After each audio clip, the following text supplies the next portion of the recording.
Okay, so today we are going over the notes for section 1.4, which is really a review of the different types of factoring and also solving quadratic by factoring.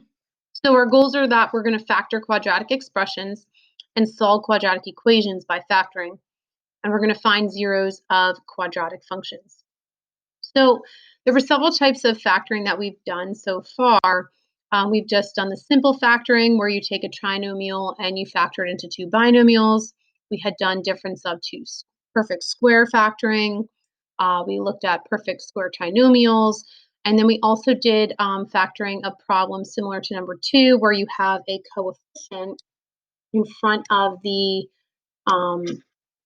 n squared there that's other than 1. So that would require AC method or factoring out a GCF. So we've explored all these different types of options. Okay, so number 1 is just a simple quadratic trinomial. There is no coefficient in front of the x squared. So when we go to factor this one, we're going to go right into the two parentheses with the x and the x. And then we're looking at that constant term at the end, that c value, and we're coming up with two factors or two numbers that multiply to get 32 that would then subtract to give us this 4 in the middle.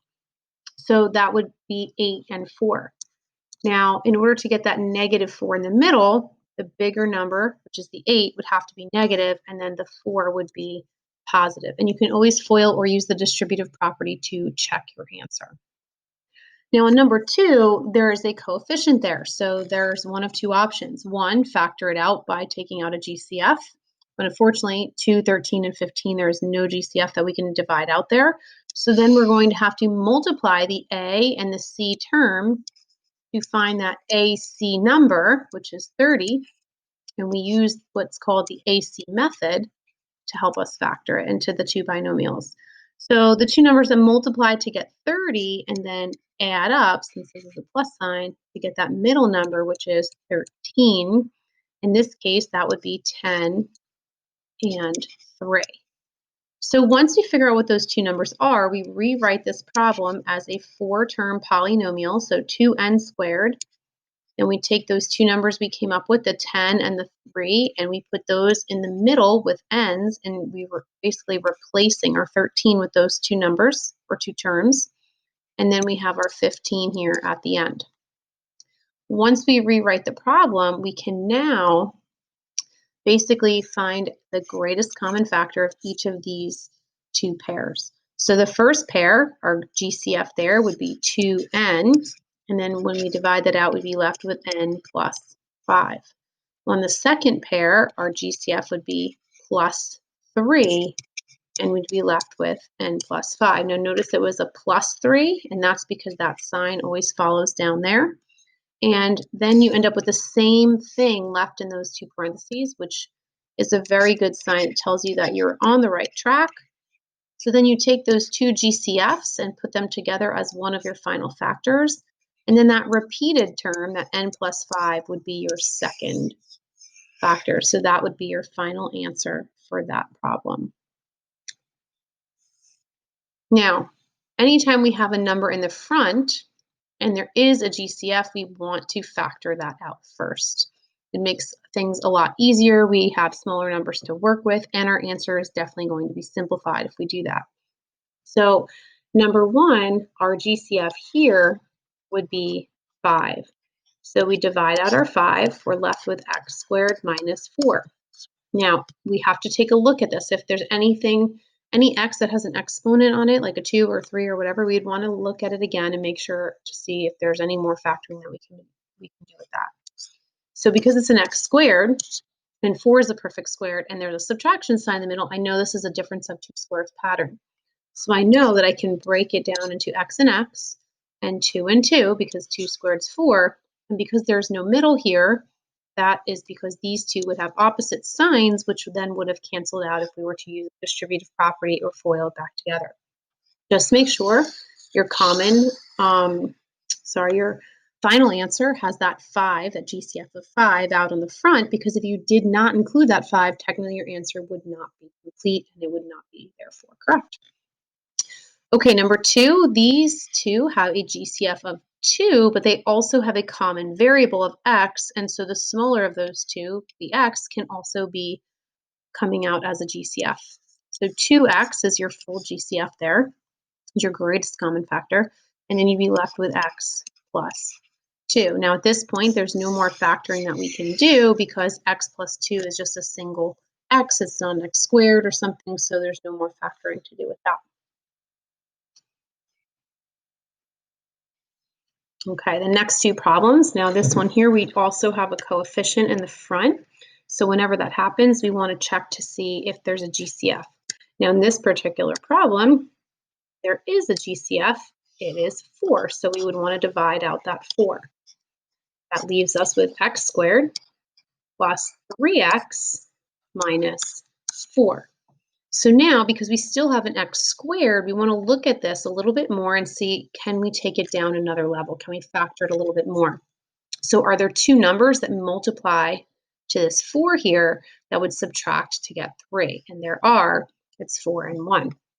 So then we would want to continue factoring this trinomial into two binomials. The numbers that multiply to 4 that subtract to get 3 would be 4 and 1. And the positive 3 tells me that the larger number gets the plus, and then the smaller number would get the minus. And then this would be our final answer. Make sure that GCF from the beginning, that 4, is also one of the factors that's built into your final answer. Okay, number 4 also has a GCF of 4. So when I divide out that 4, I have x squared minus 9. And again, this is a difference of two squares pattern because x squared and 9 are both perfect squares, and there is a minus or a difference in there, so we know that we can further factor it. It just has to have those opposite signs, and that's where that middle section was canceled out due to those opposite signs. All right, so we have two more here. Now, both of these you'll notice have a value or a coefficient on your x squared that is a number other than 1.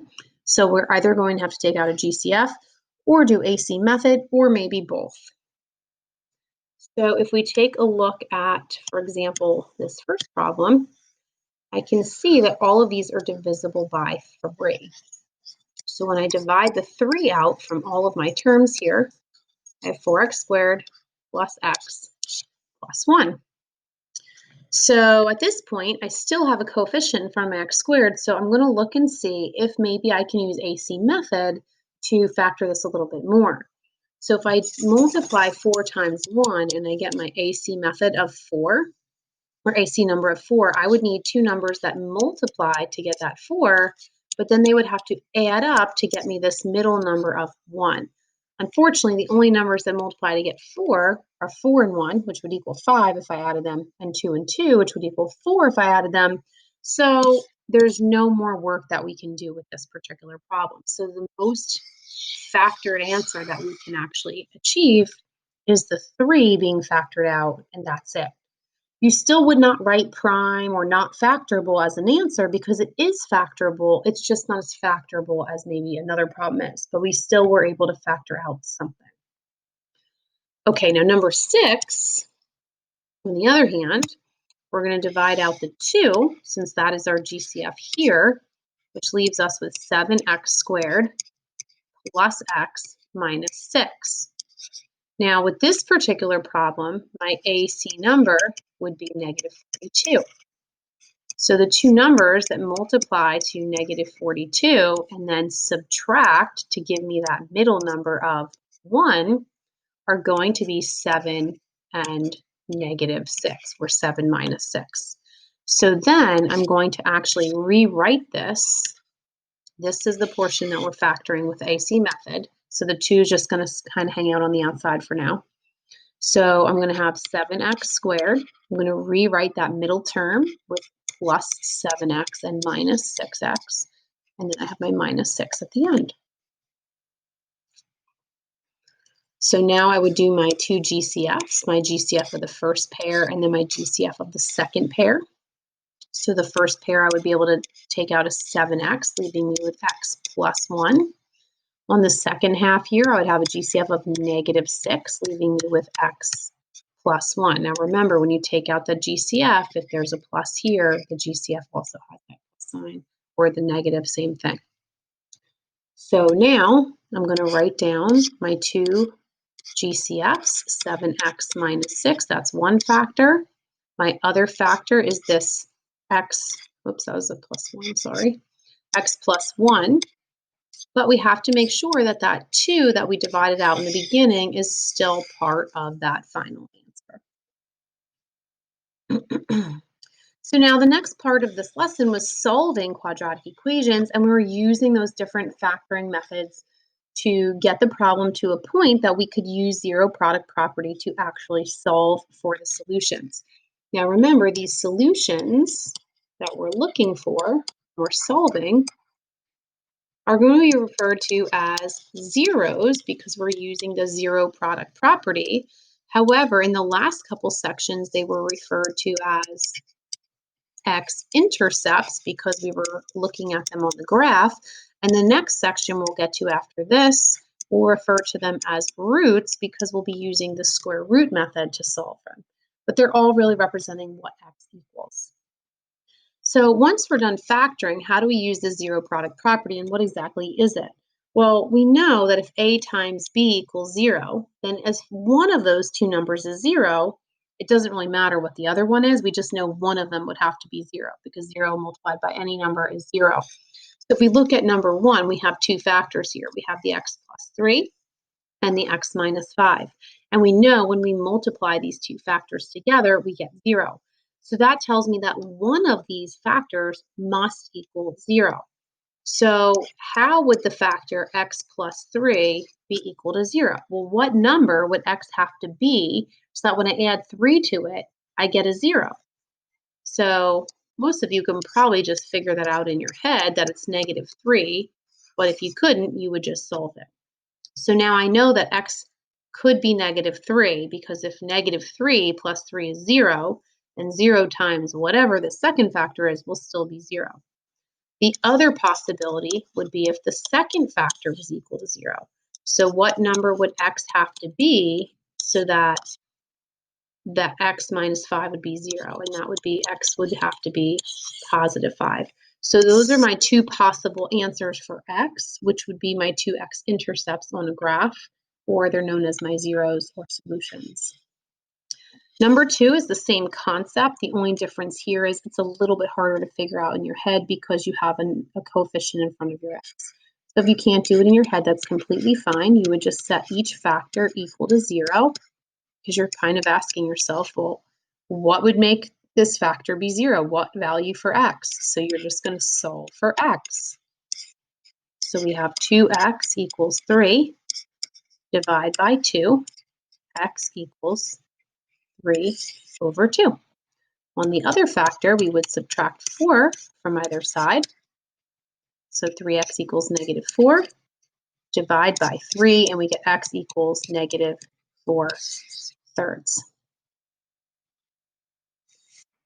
Okay, so now the next couple problems, we're going to have to factor it first, and then we can find those solutions.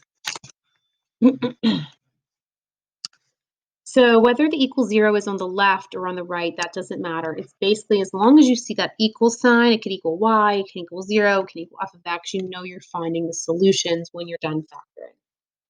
So for this particular one here, I have x and x. The two numbers that multiply to get 18 and subtract to get 3 would be 6 and 3. And there will be a +6 and a -3. Now, because those factors are equal to 0, I can then solve them, and I get x equals -6 and x equals +3 from my two zeros or solutions. Okay, number 4 is another basic factoring problem. It's a trinomial with x squared. So we're going to split up that x squared into x and x. The two numbers that multiply to get 4 and subtract to get 3 would be 4 and 1. But this time, my 4 is the bigger number, and that's going to get the negative, and then my other number would have to get the positive. Then when I go to find my solutions, I'm going to get x equals +4 and x equals -1. Let me see.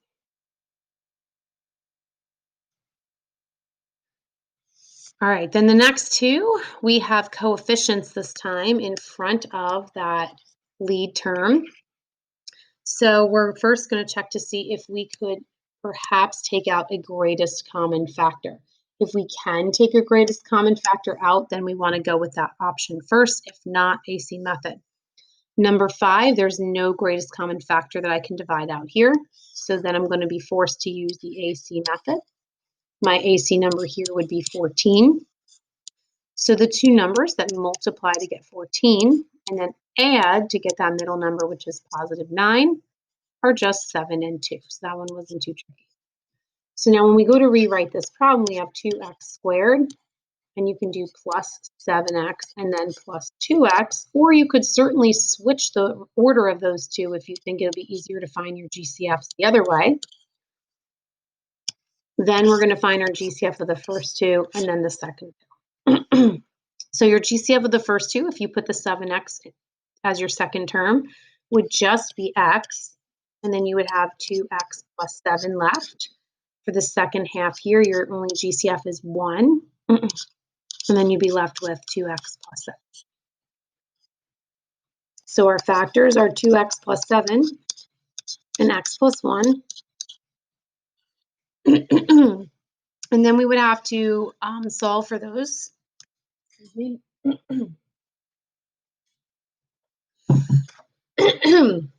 Okay, so we would have to solve each one by setting it equal to 0 and getting the x. So you would have x equals 7 over 2 and x equals negative 1.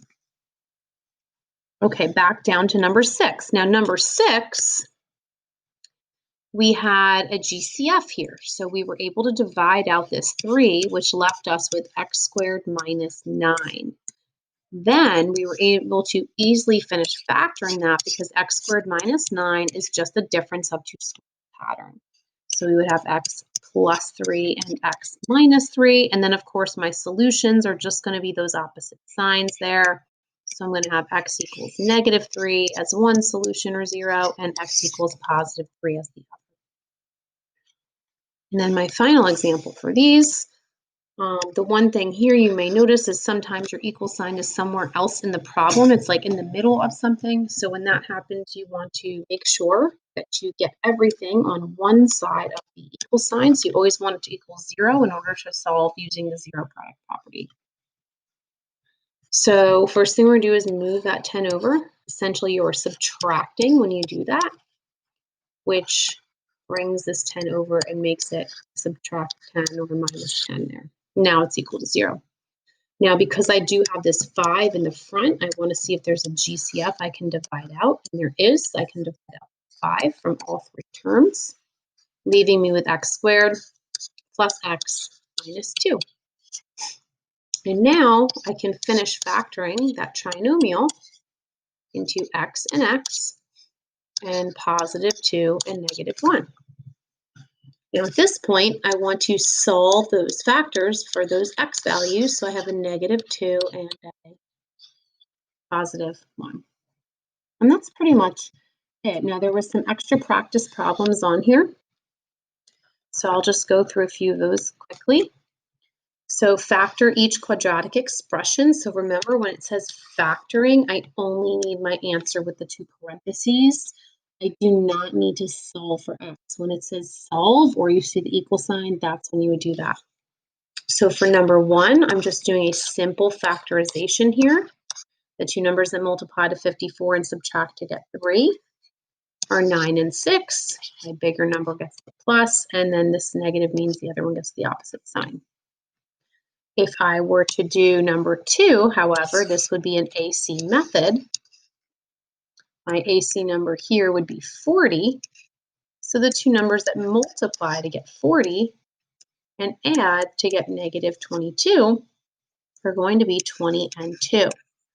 Now in this case, they're both going to have to be negatives because they have to add up to negative 22. And when I multiply 2 negatives, I still get that positive 40. So now I rewrite my problem, 5x squared.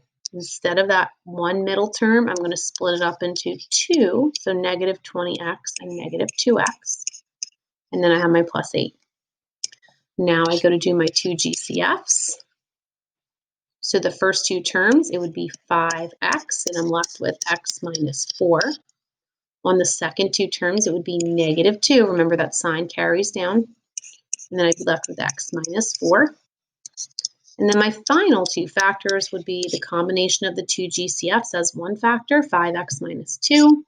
And then that repeated parenthesis that you see there, that confirms that your second factor is x minus 4. Okay, so then the third example here, we would take out a GCF of 4. Then we will be left with x squared minus 16. That is a difference of two perfect squares, so that can be factored into x plus 4 and x minus 4, and that is your answer. Don't forget to include that GCF in your answer.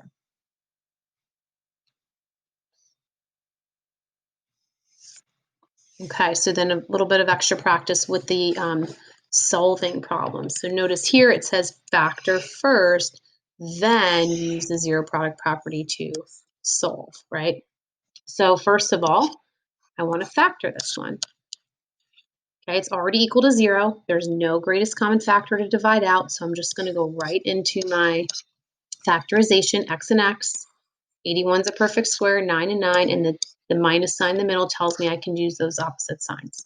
So my two solutions are x equals negative 9 and x equals positive 9. Now, number 2, there is a coefficient in the front, so I'm going to look for a GCF. Unfortunately, 13, 15, and 2 do not have a greatest common factor, so then I'm going to have to use that AC method. So 2 times 15 is 30. So the two numbers that multiply to get 30 and add up to get my positive middle number there of 13 would be 3 and 10, or 10 and 3. It doesn't really matter which way you write them. So now I rewrite my problem to x squared plus 10x plus 3x. I'm splitting that middle term plus the 15. Doing my two GCFs. So 2x is my GCF of the first two, leaving me with x plus 5. Positive 3 is my GCF of the second two, leaving me with another x plus 5. So my final two factors are 2x plus 3 and x plus 5. Now, because of that equals 0, I'm not finished. I now have to get the solutions. So if I set each of these equal to 0, I'm going to get negative 3 over 2 for one solution, and then x equals negative 5 for my other solution. Okay, number 3. We got a couple more here. Okay, so number 3, there's no coefficient in front of my x squared, so I'm going to try right away to factor into my two parentheses. So x and x, the numbers that multiply to get 25 and add to get 26 are 25 and 1, and they're both going to be positive. So then all I have to do is find my solutions by setting those equal to 0, which in this case, my x's will just be the opposite sign of what I see in my factor, my factor binomial. Okay, number 4, there's a coefficient in front of my x squared, so I'm going to look for a GCF. However, I do not see, oh wait, I do see a GCF. 2, 2, and 40 are all divisible by 2, so that's great. Because now we're left with x squared minus x minus 20, and those numbers are a lot easier to factor, and I don't have to use AC method to factor this trinomial here. So I'm just going to put that right into those two parentheses. X squared is going to split into x and x. The two numbers then multiply to get 20 and subtract to get 1 would be 5 and 4. And my bigger number, which is 5, is going to get the negative, and my other number will be positive. And then my solutions would actually be positive 5 and negative 4. And then the final example from today's notes, we have this equal sign here in the middle of the problem, so that tells me that I need to move something over. So in order to move my 22 over to the other side, I would have to add it, which would make it x squared plus 13x plus 22, and now it's going to equal 0. There's no GCF that I need to worry about because I'm just starting with x squared. So I'm going to go right to my two binomials, x and x. The numbers that multiply to 22 that add to 13 are 11 and 2, and they'll both be positive in this case to add up to 13. That would leave me with my two solutions of negative 11 and negative 2.